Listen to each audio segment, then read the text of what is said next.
So, how do we prevent conflict? Well, we can create a climate for constructive debate, and so it's all going to be positive conflict. So, adopting this idea of we versus the problem, Scott Pilgrim versus the world idea, where we're taking on the problem and we're going to achieve it as a team, so using team as opposed to group. You can really focus on all of you gaining, emphasizing the goals and the values of the team, understanding the motives, and building the long-term relationships with those you're working with to achieve your goals. Really encouraging open communication, because when it all comes down to it, communication is going to solve most of these problems. And aim to come up with a solution that is both acceptable for the entire team and also high quality. So talking about communication, use I language and take responsibility for your communication. I disagree with that. I feel uncomfortable. I'm not 100% happy with that idea. Pay attention to people's nonverbal cues. How are they looking? Are they happy with what you're saying? Are they sad? Are they annoyed? Are they getting grumpy? Think about those sort of things. And know when it's best to express your opinion and or agree to disagree or table the matter. A lot of the times when we have meetings, you start conflict with another person, and you're trying to nut out a particular idea that the other 8 people or 5 people don't need to be present for. Take it offline. Speak about it later.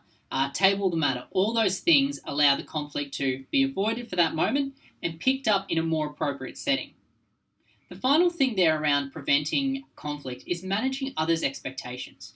So set limits to help manage your boss's expectations and avoid future conflict, and communicate consequences if you've tried reasoning, clarifying the issue, and asserting that the team's needs, but nothing has changed. This is a big one in terms of showing, listen, I need to red flag this issue because if we don't achieve this, or if this doesn't get fixed by this date, or if this isn't submitted to me, I'm not going to be able to submit my work. Or I've got competing preferences. What do I need to do first? So think about those sort of things. Be open and honest with your communication with your boss, and don't try and do everything if you do not have time to. I have 5 more conflict prevention techniques for you now. Open communication and assertive language. So having regular staff meetings so everyone feel involved. Might be an internal newsletter, employee attitude surveys, 360-degree feedback.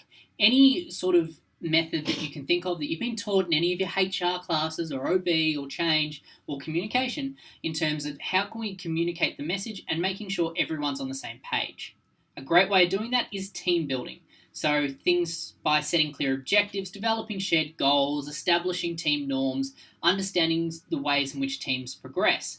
The reason we take teams out to outside camps and things like that is because team norms get established when you're in a high pressure situation where you have to escape a room or capture a flag. And those team norms about how we communicate and how we interact and how we problem solve are then brought into the organisation organically rather than forced. We can do diversity training.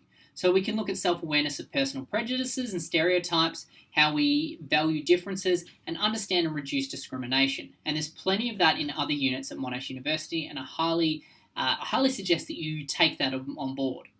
You can go to conflict management training or have conflict management training for your team.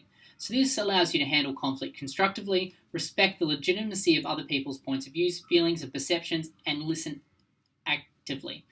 Now, the great thing about doing conflict management training as a team is a lot of the time you're feeling comfortable referring back to, hey, Bob, remember when we went to this? And it almost becomes like a little bit of a joke, and Bob gets pulled back into line.